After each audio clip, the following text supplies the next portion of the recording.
पुष्पकनगर नाम का एक राज्य था। वहाँ चित्रसेन नाम के राजा का शासन था। राजा चित्रसेन अपनी पत्नी चारुलता और 2 वर्षीय पुत्र सम्राट के साथ रहते थे।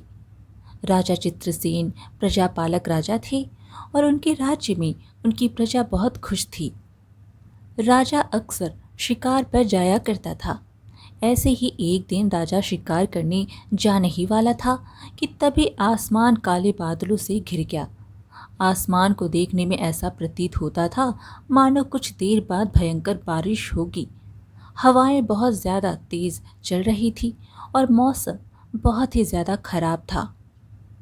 परंतु इस खराब मौसम के बीच राजा चित्रसेन शिकार करने की तैयारी कर रहा था। तभी वहां पर राजमहल के राजगुरु आए और राजा चित्रसेन से बोले, महाराज, आसमान में भयंकर काले बादल छाए हुए हैं, तेज हवाएं चल रही हैं। हवाओं का रुख ऐसा है मानो कि कुछ देर बाद बहुत ही भयंकर तूफान आने वाला हो। ऐसे में आपका इस खराब मौसम में शिकार खेलने के लिए जाना उचित नहीं है। राजगुरु की बात सुनकर राजा चित्रसेन मुस्कुराते हुए बोला, गुरुदेव, मेरे प्रति आपकी चिंता देखकर मुझे बहुत अच्छा लगा, परंतु आप जानते हैं कि जब मैं किसी बात का फैसला कर लेता हूँ उसके बाद मैं बारिश या खराब मौसम नहीं देखता। आप चिंता ना करें, मैं कुछ देर बाद ही वापस लौट आऊँगा। राजगुरु मुस्कुराते हुए राजा चित्रसेन से बोले, जैसी आपकी इच्छा महाराज। अपना ध्यान रखिएगा, मत भूलिएगा कि आप पुष्पक नगर के महाराज हैं और प्रजा को आपकी ज़रूरत है। राजगुरु की बात सुनकर राजा चित्रसेन मुस्कुराते हुए 2 सैनिकों के साथ सीधे जंगल की ओर निकल पड़ा। घने जंगल में राजा चित्रसेन की नज़र पेड़ के नीचे खड़े हुए एक शेर पर पड़ी। शेर को देखकर राजा चित्रसेन ने तुरंत ही तीर कमान में चढ़ा दिया और उस शेर के ऊपर निशाना लगा दिया। लेकिन शायद शेर राजा चित्रसेन को पहले से देख चुका था। शेर बड़ी ही फुर्ती से वहां से दौड़ता हुआ झाड़ियों के अंदर गुम हो गया और राजा चित्रसेन का तीर एक पेड़ के नीचे लेटे हुए एक युवक के सीने पर लग गया। उसकी चीख जंगल में गूंज गई। यह देखकर राजा चित्रसेन के 2 सैनिक पूरी तरह से घबरा गए और बोले, महाराज, यह आपने क्या किया? आपने एक निर्दोष युवक की जान ले ली है। राजा चित्रसेन हैरानियत से कहा, यह तुम कैसी बात कर रहे हो सैनिक? हमने उसकी जान जानबूझकर नहीं ली। यह तुम भी जानते हो कि हमने निशाना शेर के ऊपर लगाया था। सैनिक ने कहा, महाराज, परंतु लोग इस बात पर विश्वास नहीं करेंगे। राजा चित्रसेन बोला, मुझे एक बात समझ में नहीं आ रही। जब मैंने देखा था तो केवल शेर उस पेड़ के नीचे खड़ा था। तभी दूसरा सैनिक राजा से बोला, महाराज, आप शायद ठीक से देख नहीं पाए। वह युवक पेड़ के नीचे सो रहा था और शेर उसके बगल में खड़ा हुआ था। यह सुनकर राजा आश्चर्य से उस सैनिक की तरफ देखकर बोला, ऐसा कैसे हो सकता है? शेर किसी मानव के पास खड़ा हो तो वह उसे जीवित कैसे छोड़ सकता है? राजा चित्रसेन की बात सुनकर 2 सैनिक भी आश्चर्य में पड़ गए। कुछ ही देर में वह तीनों उस युवक के पास गए। अचानक उस पेड़ के पीछे से एक बूढ़ी औरत निकलकर राजा चित्रसेन के सामने आकर खड़ी हो गई। राजा चित्रसेन ने पूछा, कौन हो तुम? बूढ़ी औरत ने कहा, जिसकी हत्या तूने की, मैं इसकी माँ हूँ। तूने मेरे बेटे को मारकर अच्छा नहीं किया राजा चित्रसेन। राजा चित्रसेन ने कहा, लेकिन जब मैंने निशाना लगाया तो मैंने देखा यहाँ शेर के अलावा कोई नहीं था, परंतु मेरे सैनिकों ने मुझे बताया कि इस पेड़ के नीचे वह युवक सो रहा था। 2 बातें मेरी समझ में नहीं आ रही। अगर यह युवक पहले से सो रहा था तो शेर ने इसके ऊपर हमला क्यों नहीं किया? और दूसरी बात, अगर यह मान भी लिया जाए कि शेर ने इसके ऊपर हमला नहीं किया तो फिर यह घने जंगल में क्या कर रहा था? राजा चित्रसेन ने इतना कहा ही था कि तभी बूढ़ी औरत का चेहरा बेहद डरावना हो गया। उसका डरावना चेहरा देखकर राजा के दोनों सैनिक बुरी तरह से घबरा गए। सैनिकों ने कहा, अरे महाराज, यह तो डायन है, महाराज जल्दी चलिए। तभी वो डायन गुस्से से राजा चित्रसेन से बोली, तूने मेरे बेटे को मारा है, तुझे इसका परिणाम बहुत ही भयानक भुगतना पड़ेगा। मैं तेरे पुत्र को उठाकर अपने इलाके में ले जाऊंगी। मैं तुझे श्राप देती हूँ कि जब भी तू अपने पुत्र को लेने के लिए मेरे इलाके में आएगा तो तू जलकर भस्म हो जाएगा। इतना बोलकर डायन वहां से गायब हो गई। राजा चित्रसेन सैनिकों के साथ अपने महल चला आया और सारी घटना राजगुरु को बताते हुए बोला, मुझे कुछ भी समझ नहीं आ रहा गुरुदेव, मैं क्या करूं? राजगुरु ने कहा, मैंने आपको समझाया था महाराज कि खराब मौसम में जंगल में शिकार करने के लिए मत जाइए, क्योंकि खराब मौसम में अक्सर डायने और चुड़ैल जंगल में घूमती हैं। आपको अपने पुत्र राजकुमार सम्राट की सुरक्षा बढ़ानी होगी। फिर रात के समय राजा अपने पुत्र सम्राट और अपनी पत्नी रानी चारुलता के साथ सो रहा था। राजा का 2 वर्षीय पुत्र राजकुमार सम्राट भी गहरी नींद में था। तभी अचानक कक्ष में काला धुआं छाने लगा।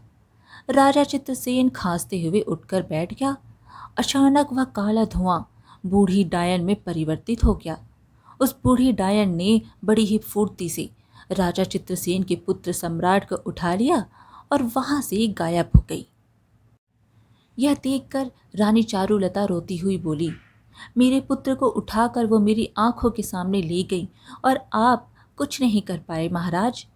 कैसे राजा है आप, कैसे पिता है आप? राजा चित्रसेन नजर झुकाए नीचे करके चुपचाप वहां खड़ा रहा।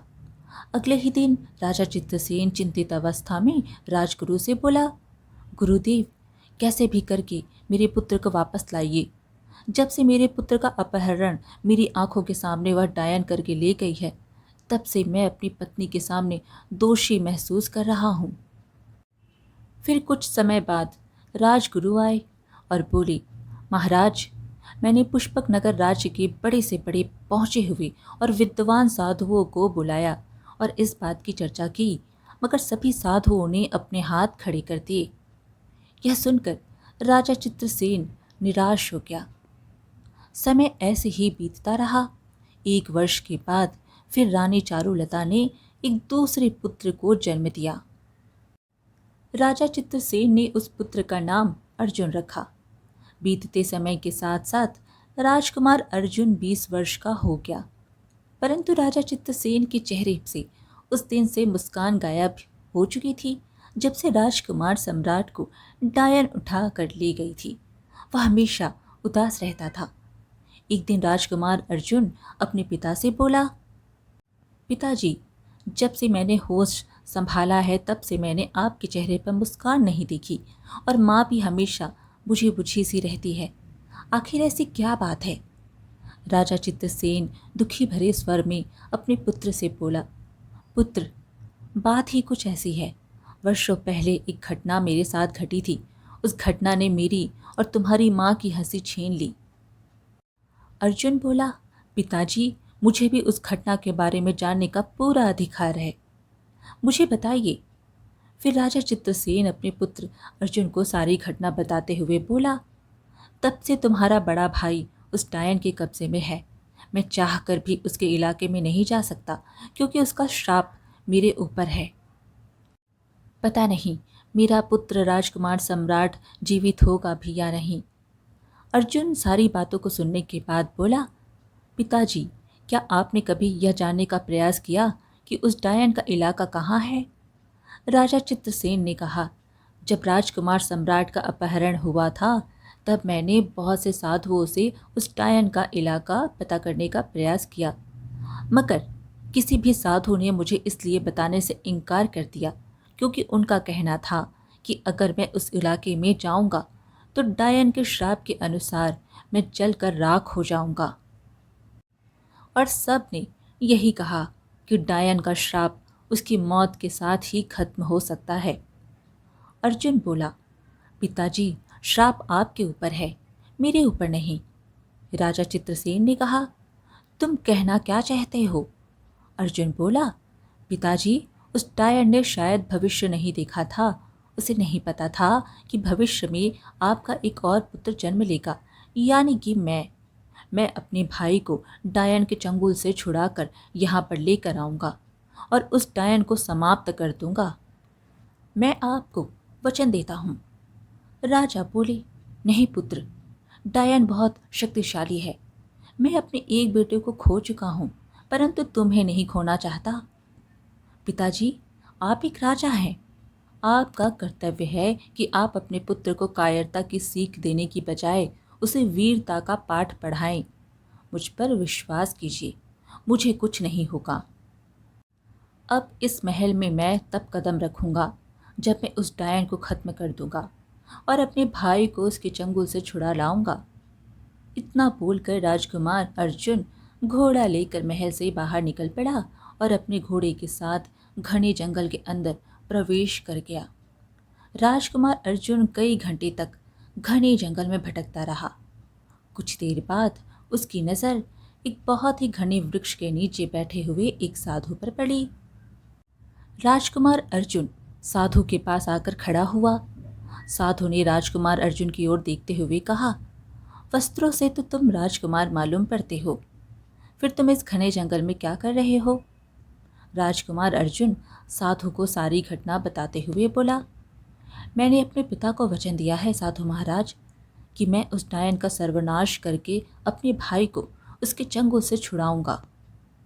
साधु बहुत ही गंभीर अवस्था में अर्जुन की ओर देखकर बोले, कुछ वर्षों पहले जब तुम्हारे पिता ने पुष्पक नगर राज्य के सभी साधुओं को महल में बुलवाया था, उन साधुओं में मैं भी था।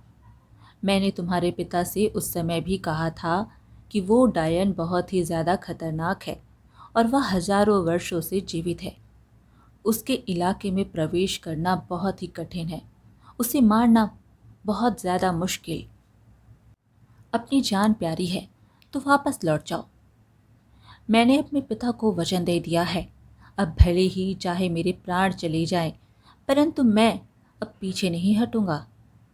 राजकुमार अर्जुन का आत्मविश्वास देखकर साधु के चेहरे पर मुस्कुराहट आ गई। तुम्हारी वीरता देखकर मुझे अच्छा लगा। मेरी बात गौर से सुनो। डायन यहाँ से मीलों दूर लाल पहाड़ी पर रहती है। तुम्हें उस लाल पहाड़ी में राक्षसों और दानवों का शासन मिलेगा और वह डायन राक्षसों और दानवों की रानी है। तुम्हें उस डायन को मारने के लिए लाल पहाड़ी के ऊपर चढ़ना होगा, जो कि असंभव है। अगर तुम्हें लाल पहाड़ पर कोई ले जा सकता है तो वह एक परी ही ले जा सकती है। अर्जुन ने कहा, यह परी मुझे कहाँ मिलेगी? मैंने तो परियों के किस्से केवल कहानियों में ही सुने हैं। नहीं राजकुमार, परियां कहानियों में ही नहीं बल्कि वास्तविकता में भी होती हैं। यहाँ से कुछ दूर एक सुनहरा तालाब है। अक्सर वहाँ पर एक परी स्नान करने के लिए आती है। जब वह तालाब के अंदर स्नान करती है तब वह अपने पंख तालाब के किनारे पर रख देती है। वह परी ही तुम्हें उस लाल पहाड़ पर ले जा सकती है और उसके पंखों से ही उस डायन का अंत हो सकता है। परंतु जब डायन जलकर राख होगी तो उसके पर भी जलकर राख हो जाएंगे। इसलिए तुम्हें उस परी को इस बात के लिए तैयार करना हो बहुत ही आवश्यक है, क्योंकि कोई भी परी अपने परों की आहुति नहीं दे सकती। अगर वह अपने परों की आहुति देगी तो फिर वह अपने संसार में वापस नहीं लौट पाएगी। उसे जीवन भर इसी धरती पर मनुष्य की तरह जीवन जीना होगा। अर्जुन ने फिर कहा, लेकिन परी के परों से उस डायन का अंत कैसे किया जाएगा? साधु ने कहा, तुम्हें परी के दोनों परों को डायन के ऊपर फेंकना होगा। जैसे ही वह डायन के शरीर पर स्पर्श करेंगे वो डायन जलकर राख हो जाएगी। एक और बात राजकुमार अर्जुन, अगर कोई मनुष्य परी के दोनों पंख उस डायन के ऊपर फेंकें तभी वह डायन मरेगी। अगर परी अपने पंख उसके ऊपर फेंकेगी तो उसका कुछ नहीं बिगड़ेगा। कहने का मतलब सिर्फ यही है कि परी के पंख और मनुष्य के द्वारा ही उस डायन का अंत किया जा सकता है। राजकुमार अर्जुन साधु के बताए हुए रास्ते पर चल पड़ा। वह पूरी रात अपने घोड़े को दौड़ा रहा था। सुबह अचानक उसका घोड़ा एक तालाब के किनारे रुक गया। राजकुमार अर्जुन ने देखा कि वह तालाब सुनहरे रंगों की किरणों से चमक रहा था। मुझे लगता है कि यही वह स्वर्ण तालाब है जिसके बारे में साधु महाराज ने मुझे बताया था, परंतु यहाँ तो मुझे कोई भी परी नहीं दिखाई दे रही। राजकुमार अर्जुन अपने घोड़े से उतर गया और अपने आप से बोला, साधु महाराज ने मुझे बताया था कि यहाँ पर स्वर्ण तालाब है, तो फिर यहाँ पर परी भी अवश्य आती होगी। मुझे पेड़ के पीछे छिपकर उस परी का इंतजार करना चाहिए। राजकुमार अर्जुन पेड़ के पीछे छुप गया। कुछ देर बाद राजकुमार अर्जुन ने देखा कि एक परी आकाश मार्ग से उड़ती हुई उस तालाब के किनारे खड़ी हो गई और अपने पंखों को उतारकर वस्त्रों सहित तालाब में स्नान करने लगी। स्नान करने के बाद परी अपने पंखों को स्पर्श करने ही वाली थी कि तभी राजकुमार अर्जुन उसके पास आ पहुंचा। परी राजकुमार अर्जुन को देखकर चौंकती हुई बोली, कौन हो तुम? अर्जुन बोला, मेरा नाम राजकुमार अर्जुन है। मुझे तुम्हारी मदद की ज़रूरत है और साथ ही साथ मुझे तुम्हारे पंख भी चाहिए। राजकुमार अर्जुन की बात सुनकर परी क्रोधित होती हुई बोली, तुम मूर्ख हो क्या? एक परी अपने पंखों को अपने प्राण से भी ज़्यादा चाहती है। इसके अलावा तुम अगर कोई और मदद चाहते हो तो मैं करने के लिए तैयार हूँ। राजकुमार अर्जुन उस परी को साधु महाराज द्वारा बताई हुई सारी बातें बताते हुए बोला, तुम्हारे पंखों से ही उस बूढ़ी डायन का अंत हो सकता है। यह सुनकर परी चौंक पड़ी।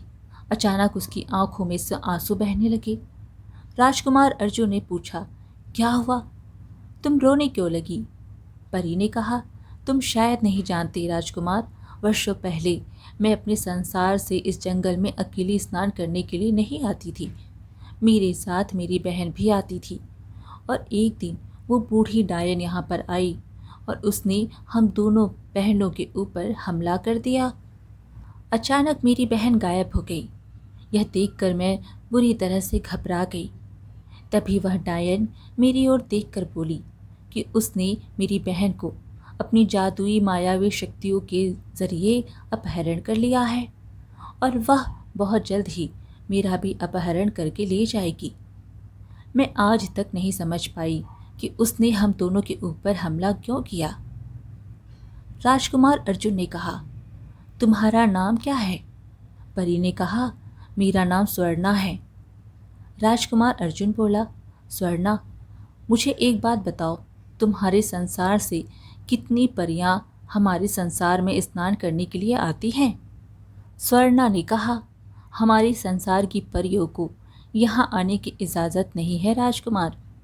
कुछ परियां छुपकर इस संसार में घूमने के लिए आ जाती हैं।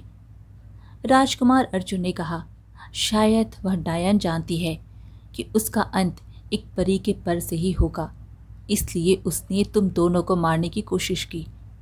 स्वर्णा बोली, शायद तुम सही कहते हो। अगर मेरे पंखों से उस डायन का अंत हो सकता है और मेरी बहन उसके चंगुल से आज़ाद हो सकती है तो मैं तुम्हारा साथ देने के लिए तैयार हूँ, भले ही मुझे मेरे पंखों की आहुति क्यों न देनी पड़े। मेरा हाथ पकड़ो राजकुमार। अर्जुन बोला, तो क्या तुम मुझे उड़ाकर नहीं ले जा सकती? स्वर्णा मुस्कुराते हुए राजकुमार से बोली, हम परियां केवल उड़ती ही नहीं बल्कि बहुत तेज़ दौड़ती भी हैं। हमारी रफ्तार का अंदाज़ा तुम नहीं लगा सकते। राजकुमार अर्जुन ने उस परी का हाथ पकड़ लिया। फिर अचानक राजकुमार अर्जुन को ऐसा लगने लगा जैसे कि कोई उसे हवा में उड़ाकर ले जा रहा है। कुछ ही क्षण में राजकुमार अर्जुन ने अपने आप को लाल पहाड़ी के एक गुफा के पास पाया जहाँ पर एक बड़ा सा पिंजरा बना हुआ था। उस पिंजरे के अंदर एक सुंदर नौजवान और एक सुंदर पंखों वाली परी उदास बैठी हुई थी। सुंदर नौजवान राजकुमार और परी को देखकर चौंक पड़ा। राजकुमार अर्जुन उस नौजवान की ओर देखकर बोला, तुम्हारी शक्ल तो मुझसे बहुत मिलती है, लगता है तुम ही मेरे भाई हो। उस नौजवान ने कहा, कौन हो तुम? अर्जुन बोला, मैं पुष्पक नगर के राजा चित्रसेन का पुत्र हूँ। यह सुनकर उस नौजवान के चेहरे पर प्रसन्नता की लहर दौड़ पड़ी। उसने कहा, वो डायन अक्सर मुझसे यही बताती है कि उसने मेरा अपहरण पुष्पक नगर राज्य से ही किया था, और वह मुझे यह भी कहती है कि एक ना एक दिन तुम्हारा पिता तुम्हें छुड़ाने के लिए यहाँ पर आएगा, परंतु वे यहाँ आते ही जलकर राख हो जाएगा। राजकुमार अर्जुन ने कहा, शायद वह डायन यह नहीं जानती थी कि तुम्हारा एक भाई भी है जो कि तुम्हें लेने के लिए आ चुका है। तभी वहां पर बूढ़ी डायन आ गई और क्रोधित अवस्था में राजकुमार अर्जुन की तरफ देखकर बोली, कौन हो तुम? अर्जुन बोला, राजकुमार सम्राट का छोटा भाई जो अपने भाई को आज़ाद कराने के लिए आया है। तभी परी ने अपने पंख राजकुमार अर्जुन को पकड़ा दिए। यह देखकर बूढ़ी डायन के चेहरे पर डर झलकने लगा। अर्जुन बोला, दुष्ट डायन, अब तेरा अंत निश्चित है। इतना बोलकर राजकुमार अर्जुन ने वह पंख बूढ़ी डायन के ऊपर फेंक दिया। बूढ़ी डायन के शरीर में पंख स्पर्श होते ही बूढ़ी डायन के शरीर में आग लग गई और वह जलकर राख हो गई और पिंजड़ा गायब हो गया। स्वर्णा की बहन दौड़ती हुई उसके गले लग गई। स्वर्णा अपनी बहन से बोली, जाओ बहन, अपने लोक लौट जाओ, मैं अब चाह कर भी नहीं जा सकती। स्वर्णा की बहन बोली, लेकिन मैं माता पिता के साथ धरती लोक में तुमसे मिलने के लिए आती रहूंगी। तभी राजकुमार अर्जुन स्वर्णा से बोला, मैं तुमसे विवाह करना चाहता हूँ स्वर्णा, मुझे तुमसे पहली नज़र में प्रेम हो गया है। स्वर्णा बोली, और मैं भी तुमसे प्रेम करने लगी हूँ। राजकुमार अर्जुन बोला, चलो अब यहाँ से चलते हैं। वह चारों लाल पहाड़ से फिर से जंगल में आ गए। अर्जुन अपने बड़े भाई सम्राट और स्वर्णा को लेकर महल में पहुंच गया और सारी घटना अपने पिता राजा चित्रसेन को बताते हुए बोला, पिताजी, मैं स्वर्णा को अपनी पत्नी बनाना चाहता हूँ। राजा चित्रसेन अब अपने दोनों बेटों को अपने पास देखकर प्रसन्नता से बोले, मुझे तुम पर गर्व है पुत्र। उसके बाद राजा चित्रसेन ने बड़ी धूमधाम से राजकुमार अर्जुन और स्वर्णा का विवाह कराया। तो इस प्रकार से राजा चित्रसेन को अपना पुत्र वापस मिल गया और बूढ़ी डायन का अंत भी हो गया। आज की कहानी यहीं पर समाप्त हुई। फिर मिलेंगे एक और कहानी के साथ। कहानी पसंद आए तो लाइक शेयर ज़रूर करें और चैनल को सब्सक्राइब करना बिल्कुल ना भूलें। धन्यवाद।